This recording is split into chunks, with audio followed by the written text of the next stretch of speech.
Assalamualaikum warahmatullahi wabarakatuh.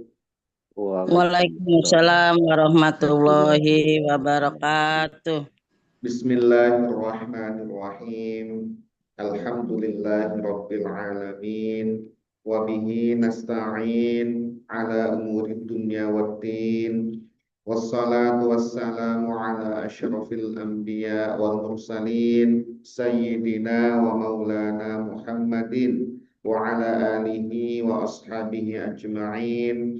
Wala haula wala quwwata illa billahil aliyyil azim. Subhanaka la ilma lana illa ma 'allamtana innaka antal alimul hakim. Allahumma anfa'na bima 'allamtana wa 'allimna ma yanfa'una wa zidna ilman nafi'a. Amin ya rabbal alamin. Amin. Bapak Ibu hadirin wal hadirat rahimakumullah. Alhamdulillah, puji syukur kita panjatkan kehadirat Allah Subhanahu wa taala atas segala karunia nikmatnya. Salawat dan salam semoga senantiasa terlimpahkan pada junjungan kita Nabi besar Muhammad sallallahu alaihi wasallam, kepada keluarganya, sahabat-sahabatnya, dan para pengikutnya yang senantiasa istiqomah mengikuti sunnah-sunnahnya sampai hari kiamat. Semoga kita, keluarga kita, keturunan kita tergolong umatnya Nabi Muhammad Sallallahu Alaihi Wasallam dan akan mendapatkan syafaatul uzma fi yaumil qiyamah. Amin ya rabbal alamin. Amin. Bapak Ibu hadirin wal hadirat rahimakumullah. Alhamdulillah, malam hari ini kita diperkenankan oleh Allah Subhanahu wa taala untuk melanjutkan kajian Al-Qur'an pekan. Pada malam hari ini insya Allah kita akan melanjutkan, yaitu pada suratul Baqarah ayat yang ke-248.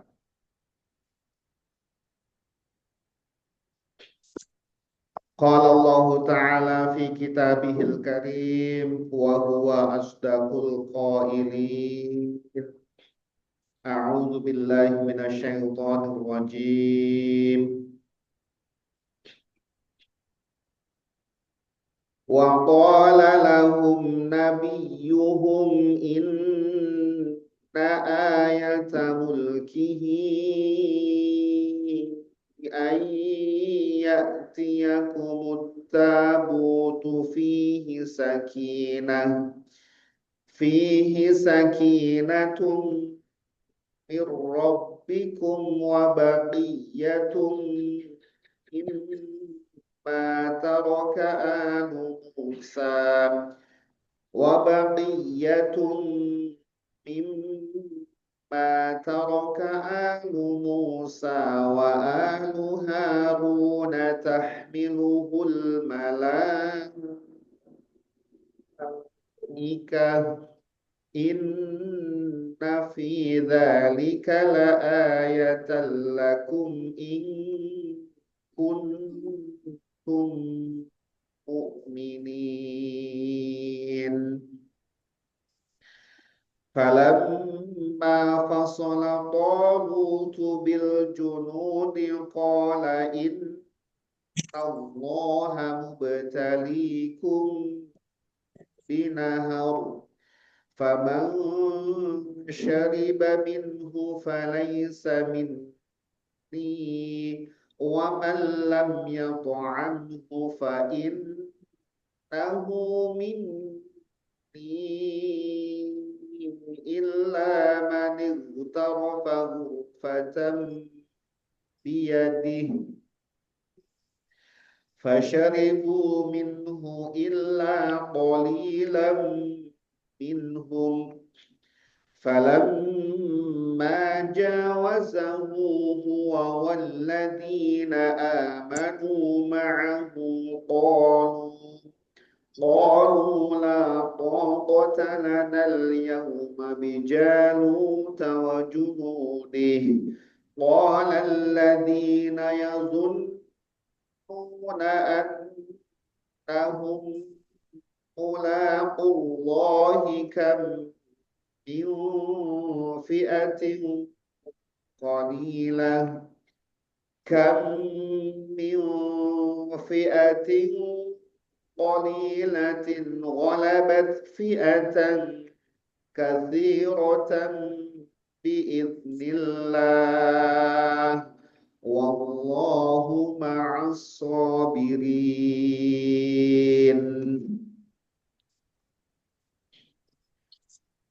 Pada ayat sebelumnya Allah Subhanahu wa taala menerangkan kepada kita bahwa Allah Subhanahu wa taala mengangkat ya, mengangkat Tolut sebagai rajanya kaum Bani Israel. Itu melalui nabinya, Nabi Symuel menyampaikan atas permintaan para pemuka, para tokoh Bani Israel agar diangkatkan seorang raja, seorang pemimpin yang nanti bisa memimpin mereka untuk melawan Jalut dan tentaranya. Nah, ketika Tolut diangkat sebagai pimpinan mereka, ternyata mereka menolak. Ya, mereka kaget, tidak menyangka kok Tolut yang diangkat sebagai raja, kok bukan di antara kami. Maksudnya Tolut tidak pantas, Tolut tidak cakap, Tolut adalah orang miskin, Tolut tidak ada keturunan raja. Ini dia permasalahan itu. Yang mereka sudah punya terah, ya sudah punya terah. Nanti akan jadi pemimpin mereka itu dari turunan Yehuda, Yehuda. Untuk jadi pemimpin politik, ya, pemimpin masyarakat. Adapun kalau pemimpin spiritual itu dari golongan, dari turunan Lewi. Jadi mereka sudah punya. Tolut bukan turunan Lewi maupun bukan turunan dari Yehuda, tapi turunan dari Bunyamin, saudaranya Nabi Yusuf bin Yakub alaihissalam. Jadi mereka merasa itu tidak pantas. Dan Tolut sebagai profesinya adalah sebagai penggembala yang secara materi itu tidak punya apa-apa. Ya kalaupun punya ya pas-pasan. Sedangkan kami para tokoh ini lebih pantas. Kenapa kok tidak dari kami? Jadi diprotes oleh pemuka-pemuka Bani Israel itu. Tapi karena ini adalah sudah ketentuan Allah Subhanahu wa taala, maka mereka mau tidak mau harus menerima. Dan untuk bisa menenangkan mereka menuntut bukti. Kalau begitu buktinya, ya itu kan kalau saat ini yang menyulitkan lah gitu ya. Kaum Bani Israel itu suka menyulitkan masalahnya. Ya kalau dibuat mudah bisa, tapi tersulit gitu ya. Untungnya nabi-nabi di kalangan kaum Bani Israel, ya ini mereka nabi, kalau mereka minta kepada Allah, ya akan dikabulkan oleh Allah. Gitu ya. Kalau zaman sekarang nggak bisa itu.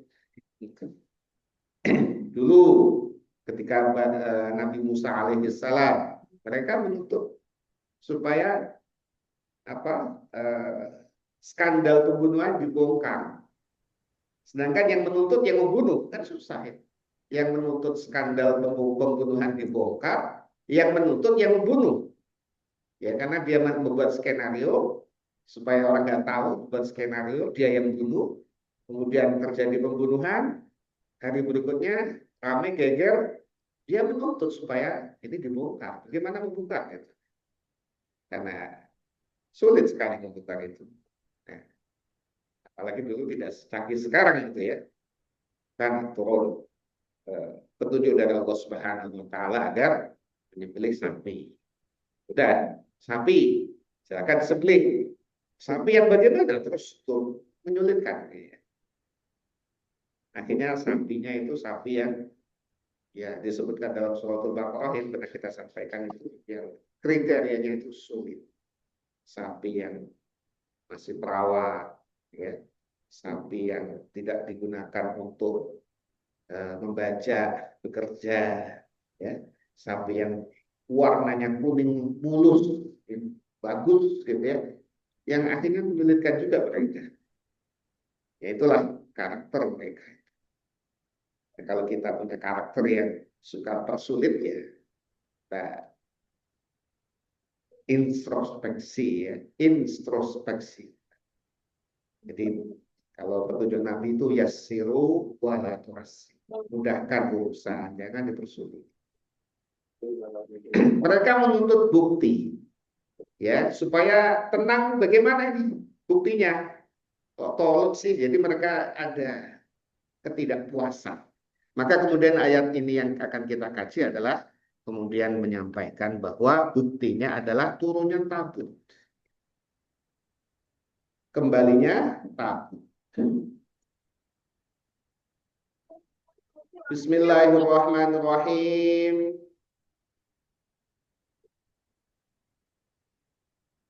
Wa qala lahum, dan berkata lahum kepada kaum Bani Israel. Siapa yang berkata? Nabiyuhum, nabinya mereka berkata. Karena tuntutan mereka ingin bukti, maka nabinya berkata. Tentu atas petunjuk Allah Subhanahu wa taala. Inna ayata mulkihi, sesungguhnya tanda-tanda diberikan kerajaan kepada Tolut, ya, diangkatnya Tolut sebagai raja adalah ayyatiyakum, yaitu datang kepada kalian, kembali kepada kalian at-tabutu, tabut, ya, kembali kepada kalian tabut. Nah, tabut ini adalah peti. Peti ya, menurut riwayat terbuat dari kain. Ukurannya panjang 3 dhira', lebar 2 dhira', ya. Di mana peti ini itu warisan para nabi dari mulai Nabi Adam sampai kepada Nabi Musa alaihissalam. Maka sepeninggal Nabi Musa, peti tersebut digunakan untuk menyimpan tongkatnya Nabi Musa. Tongkat Nabi Musa, kemudian baju Nabi Musa, ya tidak semua, itu ya sebagian. Kemudian sorbannya Nabi Harun, saudara Nabi Musa. Dan ada lembaran-lembaran Taurat. Jadi itu ada di dalam tabut peti itu. Yang sebelumnya, ya seperti dengan Nabi Musa alaihissalam, kaum Bani Israel, ketika mereka menghadapi satu kesulitan, peperangan, maka mereka akan membawa tabut itu ikut serta dalam peperangan. Ya, dan adanya tabut itu menjadikan mereka menjadi tenang, menjadi semangat, ya. Seperti kita itu zaman sekarang itu apa ya? Jimat gitu ya.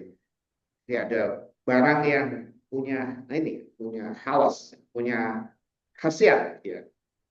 Yaitu di tabut itu, karena isinya tongkat Nabi Musa, sorban Nabi Harun, ya, beberapa pakaian Nabi Musa, dan juga ada keterangan sendal, kedua sendalnya Nabi Musa juga ada di dalam peti tersebut disimpan. Ya, dan itu menjadikan mereka kalau perang sering menang. Bani Israel nih, kalau perang ada tabut itu sering menang. Nah, karena mereka suka ya setelahnya itu suka berbuat jahat, maksiat, bahkan kemudian menyelisihi nabi-nabinya sampai membunuh para nabi, sehingga tidak ada nabi beberapa saat itu, ya mereka menjadi kacau. Dan datanglah Jalut dari kaum Amalikoh, seorang raksasa dengan tentaranya, akhirnya memerangi Bani Israel, kalah. Tabut itu direbut oleh Jalut. Tabut itu direbut oleh Jalut, dibawa ke kaumnya Jalut. Musuh, mereka tidak menyembah Allah, mereka menyembah berhala, memusuhi Bani Israel. Nah, tabut ini oleh Jalut dan rakyatnya digunakan sekehendaknya. Bahkan ditaruh di tempat, mohon maaf, di belakang, di tempat buangan air. Maka kemudian, ya. Oh enak itu, Dek. Ya, Ini loh, Dek. tentang pujian Bisa, dari Allah Subhanahu wa ini loh Ta'ala. banyak. Musibah, ya, ini cerita ya. Sini. Biar itu kecil-kecil. Ya. Itu kemudian datang penyakit, ya penyakit menular, yang kemudian mereka menyangka ini sebab ada yang tabut ini. Akhirnya tabut itu dibuang oleh rakyat Dajjal. Nah kemudian tabut itu dibawa oleh malaikat. Nah saat dibawa oleh malaikat itu, ya saat itulah terjadi peristiwa penunjukan Tolut sebagai raja dari kaum Bani Israel. Dan saat itulah kemudian tabut ada di tangan Tolut. Nah, jadi tabut itu ada di tangannya Tolut, datang ya disaksikan oleh kaum Bani Israel. Nah, dengan adanya tabut ini, maka kaum Bani Israel yang tadinya kecewa, yang tadinya agak meragukan Tolut, apakah bisa memimpin kami, ya disampaikan oleh nabinya nanti akan ada tabut, dan betul tabut itu datang, ya di tangannya Tolut, maka kemudian kaum Bani Israel, ya tenang mereka hatinya, bahwa mereka menerima akhirnya Tolut sebagai raja. Ya ini untuk menenangkan kaum Bani Israel. Fihi yang di dalam tabut itu sakinatun, ada ketenangan. Yang dengannya itu kalian jadi tenang.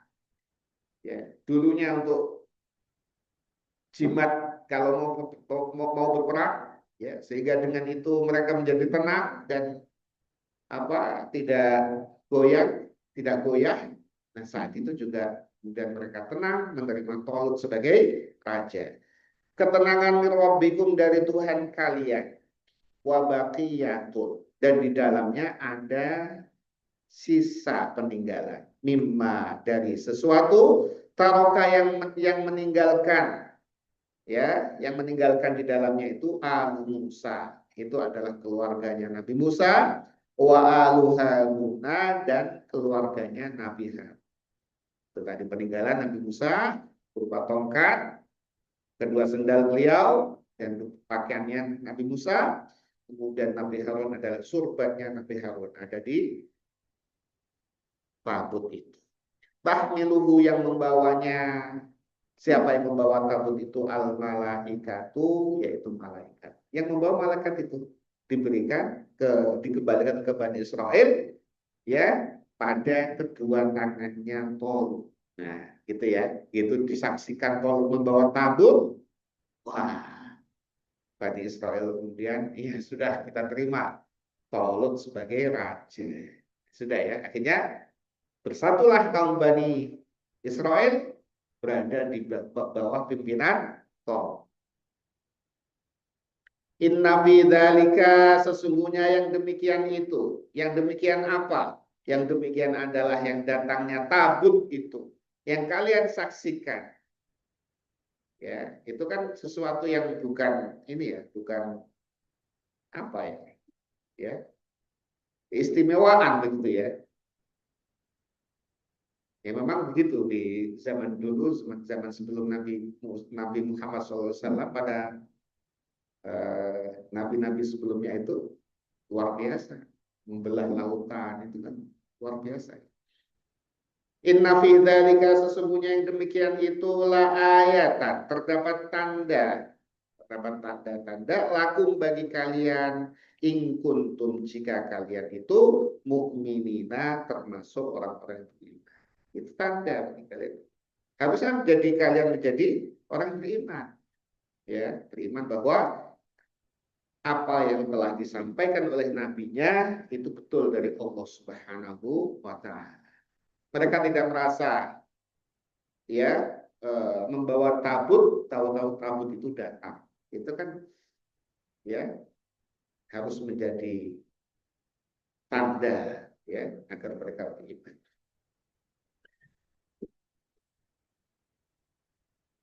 Falamma fasala Talutu, falamma maka tatkala fasala keluar Talutu, raja Talut, bil junudi, dengan pasukannya, dengan tentara-tentaranya, ya. Nah, ketika sudah kompak kaum Bani Israel, ya dengan Talut sebagai raja, maka Talut kemudian ya membentuk pasukan. Pasukan Tolut ya dipilih dari kalangan pemuda. Jadi kriterianya adalah dari golongan pemuda yang tidak sedang usia muda, kemudian dia tidak punya kesibukan pekerjaan, ya, kesibukan pekerjaan yang berdagang, dia ngurusi dagangannya, kemudian dia bukan pengantin baru, ya, karena kalau pengantin baru repot nanti, ya, sedang berjuang, ingat istrinya, gitu, ya, ingat yang di rumah, ya. Kemudian dia sedang tidak membangun rumah. Kalau bangun rumah setengah jadi, dia jalan nanti ingat rumahnya. Ya. Pokoknya yang hatinya tidak sedang ada kesibukan yang bisa mengurangi konsentrasi jihad. Jadi pemuda-pemuda dipilih dan terpilih disaring dari populasi Bani Israel itu sebanyak 70.000 pemuda. Jadi udah pilihan itu. Udah mereka yang dianggap nanti bisa lolos. Ini namanya seleksi tahap 1. Seleksi administratif. Nah, gitu ya. Jadi ada juga ini seleksi tahap 1 sebagai petugas sensus gitu ya. Itu seleksi administratif ya. Cek dulu itu usianya gitu ya. Jadi ada usia, pekerjaan, status, itu dicek sama Tolut supaya nanti itu orang-orang itu apa? Itu tidak ada masalah gitu ya. Jadi terpilih nih tahap pertama. Ya, saringan tahap pertama terpilih sebanyak 70.000 pemuda lolos tahap seleksi administrasi. Ya, kita namakan gitu aja ya. Ya, begitu. Ya.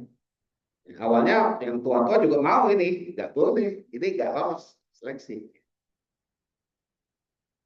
Kemudian yang punya pekerjaan sedang sibuk bekerja nggak boleh tuh. Yang status pengantin baru jangan dulu, gitu. Yang sedang membangun rumah jangan dulu, yang sibuk ini sibuk itu jangan dulu. Jadi memang terpilih hanya sebanyak 70.000 pasukan. Nah, kemudian dibawalah pasukan itu menuju ke medan peperangan melawan Jahal. Maka sebelum berangkat itu diberikan peringatan oleh Tol. Apa kata Tol? Qala berkata, Tol, ya, nanti ada seleksi tahap 2. Seleksi ujian tahap 2, ujian sesungguhnya, ujian berat. Innallaha sesungguhnya Allah Subhanahu wa taala ubtalikum. Allah akan menguji kalian. Tes matematika. Ya, masa SD enggak ya. Ya ini tahap kedua. Sesungguhnya Allah akan menguji kalian binaha dengan sebuah sungai. Ya, jadi mereka jalan menuju ke medan perang itu jauh perjalanannya melalui padang pasir ya, kan daerah sana kan padang pasir, daerah Palestina, daerah Timur Tengah itu melalui padang pasir yang sangat panas, perjalanannya melelahkan, sangat panas. Apa kata Tolut? Nanti Allah akan menguji kalian dengan sungai. Wah,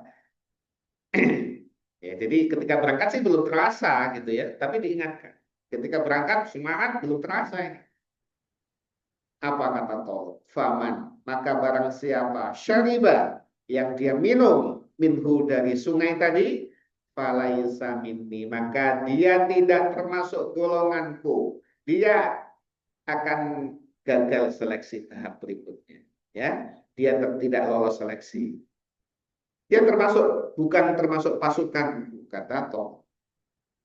Waman dan siapa lam yata'anhu yang tidak merasakannya, yang tidak memakan ini, tidak merasakan airnya gitu ya. Fa innahu, maka sesungguhnya dia itu minni, termasuk golongan pasukanku. Artinya ujiannya adalah mereka yang tidak minum sungai itu yang lulus ujian. Padahal perjalanan jauh, melelahkan dan haus sekali. illa kecuali man, yaitu orang ightarofa yang dia menciduk ghurfatan dengan satu ciduk biyadihi dengan tangannya, dengan tangan, tidak dengan apa? Gayung atau dengan apa? Alat-alat itu enggak, dengan tangan. Jadi ujiannya adalah kesenangan ternyata ya Bapak sekalian. Ujiannya adalah syahwat. Bagaimana bisa menahan syahwat, kesenangan ini? Kenapa? Perjalanan jauh melelahkan yang sangat panas, haus, begitu melihat air segar, ya, itu pengennya minum terus, wah senang-senang gitu ya. Nah, sudah diingatkan oleh Tol, itu nanti siapa yang minum air itu, ya, maka bukan pasukan. Dia tidak akan sanggup menjalankan perjalanan ini. Tapi siapa yang tidak minum, kecuali seteguk saja, dengan tangannya, seteguk saja, sekedar untuk melepaskan dahaga, sekedar untuk itu saja, tidak minum ginian, maka dia termasuk pasukan. Jadi 70.000 pemuda pilihan lolos tahap pertama berangkat. Begitu berangkat ternyata sangat lelah, payah, haus. Betul, ketemulah sungai tadi itu. Sungai yang menggoda. Maka begitu sampai di sungai, fasyaribu, mereka kemudian meminumnya, minhu daripadanya. Itu dari sungai itu dia minum. Bahkan sampai bukan hanya minum, ya. Begitu ketemu sungai, melompatlah mereka, minum, kemudian sampai berenang, sampai selulup segala macam. Banyak kan begitu tuh. Puasa seger. Jadi semua, illa kecuali qalilan, yang sedikit minhum daripada mereka. Kecuali sedikit yang minumnya tadi hanya seteguk, sekedar melepas dahaga, seteguk saja, tak pakai tangannya, seciduk pakai tangannya. Udah itu selesai. Ya. Tapi sebelahnya pada minum semua, dan minumnya kayak wah, tidak mampu menahan keinginan.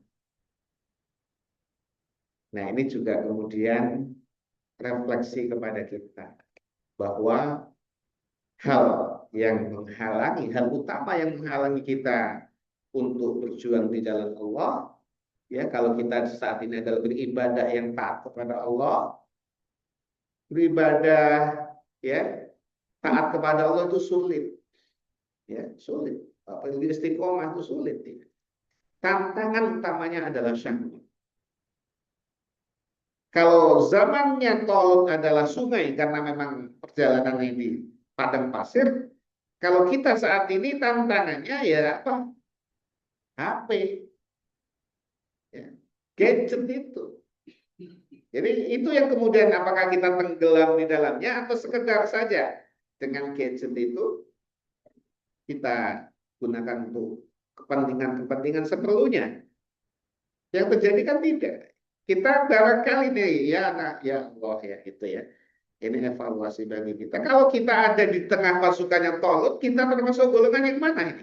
Kita berpikir ke situ, pelajarannya itu. Kalau kita ada di pasukan 70.000-nya Tolut tadi, lolos seleksi tahap pertama saja tadi itu, kira-kira kita termasuk golongan yang minum. 2 teguk lah. Karena hanya batasannya 1 teguk, atau kita malah berenang, seluruh, kan seger banget itu. Mandi, ya. Kesempatan. Senang-senang gitu. Atau kita termasuk yang hanya minum 1 teguk kemudian selesai. Sedangkan kalau kita dengan HP, ya ini nanti untuk WA atau WA saja. Begitu WA kesana kemari ya, mana jadinya. Untuk ngaji lah, ngaji, gitu ngaji yang kesana kemari.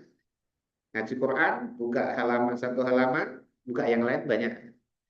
Ya. Jadi ternyata hanya 313. Kecuali yang sedikit itu jumlahnya 313 yang taat kepada Allah, yang menaati Allah. Sisanya sebanyak-banyaknya itu, kalau dihitung berapa? 6 kalau dihitung-hitungannya ya, 69.687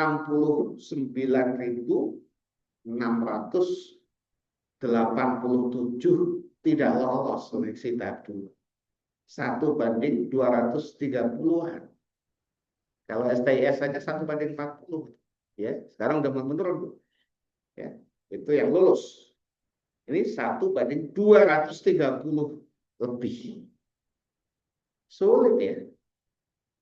Jadi kita refleksi kepada kita. Kalau kita ada di pasukan itu, kita masuk yang mana? Kita bisa nggak dengan syahwat kita bisa tahan, kita bisa menahan diri, ya. Ini pelajaran untuk kita. Jadi membaca Al-Quran, selain membaca, memahami juga mendapatkan pelajaran. Ini pelajarannya apa untuk kita?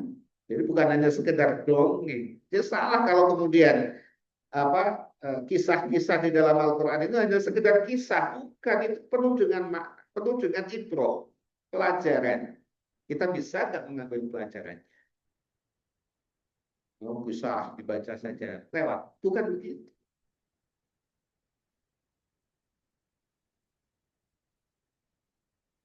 Falamma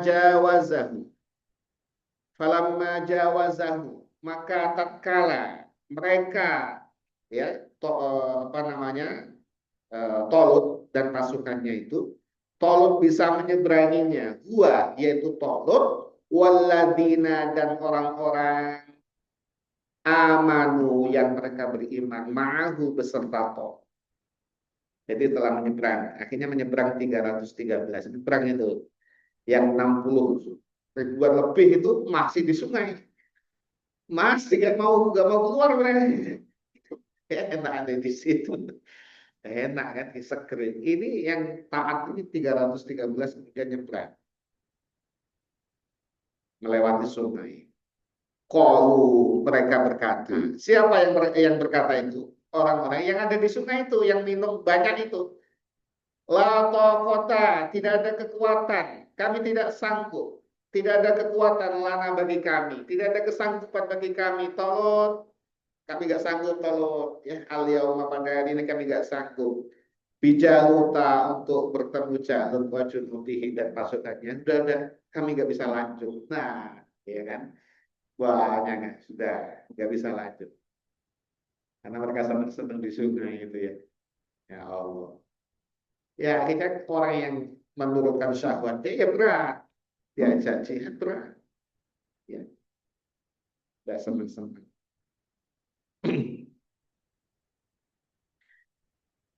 Tetapi qala berkata, alladzina, orang-orang yang taat kepada Tolut, yang minum hanya satu ciduk saja, satu teguk, yadhunnuna, yang mereka meyakini, annahum, bahwa sesungguhnya mereka itu mulaku, akan bertemu, akan berjumpa, akan menemui, mulakullahi, akan menemui Allah. Jadi karena mereka ya kemudian yakin akan mati, dan mati bertemu dengan Allah. Mati itu bisa saat itu, ya bisa saat ketemu Jalut, sama saja. Ini mati di padang juang ya mati di sungai ya mati kembali ke kampungnya juga mati, dimanapun mati. Mereka yakin nanti mati, dan mereka menemui Allah dengan kondisi yang taat, iman kepada Allah, iman kepada nabinya, iman kepada taat pada Tolut tadi itu. Apa kata mereka? Kam, betapa banyak, min fi'atin, dari golongan, qalilatin, yang sedikit, ghalabat, yang dia mengalahkan, fi'atan, golongan, katsiratan, yang banyak, biidnillahi, dengan izin Allah Subhanahu wa ta'ala. Mereka-mereka yang bisa melewati sungai, yang lolos ujian, imannya kuat, mereka yakin ya, kalau Allah berkehendak menang ya menang. Bukankah sudah ada ibroh kakek moyangnya dulu, ya, Bani Israel ketika pada masa Nabi Musa alaihissalam dikejar oleh Fir'aun, pasukannya sedikit, pasukan Fir'aun banyak, kalah, lari dikejar, sampai mepet laut. Udah, apa kata Bani Israel waktu itu? Sudah habis kita. Belakang Fir'aun, depan laut. Udah habis Musa. Kita nggak bisa lagi Musa nggak bisa ini. Nabi Musa yakin Allah pasti menolong kita. Maka turun perintah Allah, pukul laut itu dengan tongkat.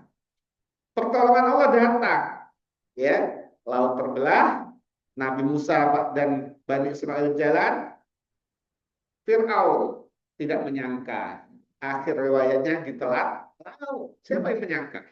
Siapa yang bisa mengalahkan Fir'aun pada waktu itu? Ya, ternyata kalah oleh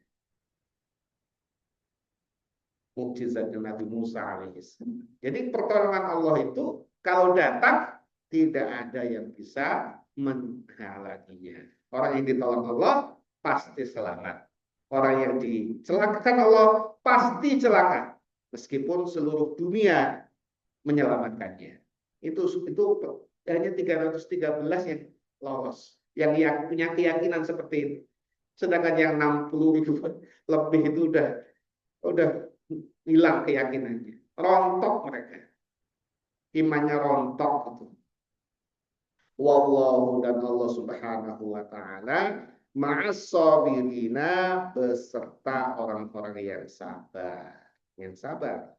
Ya, dan Allah akan menolong mereka nantinya. Wallahu a'lam bishawab. Bapak Ibu hadirin wal hadirat rahimakumullah. Demikian kajian Al-Quran kata kita untuk malam hari ini. Semoga Allah Subhanahu wa taala mengumpulkan kita sebagai hamba-Nya. Kita ditolong oleh Allah Subhanahu wa taala untuk senantiasa istiqamah, untuk senantiasa beribadah kepadanya sampai Allah memanggil kita dalam kondisi yang husnul khatimah. Amin ya rabbal alamin. Mari kita tutup kajian kita dengan membaca doa kafaratul majelis. Bismillahirrahmanirrahim. Subhanakallahumma bihamdika asyhadu an la ilaha illa anta astaghfiruka wa atubu ilaik. Wal 'afu minkum. Wassalamu alaikum warahmatullahi wabarakatuh. Islam. Terima kasih.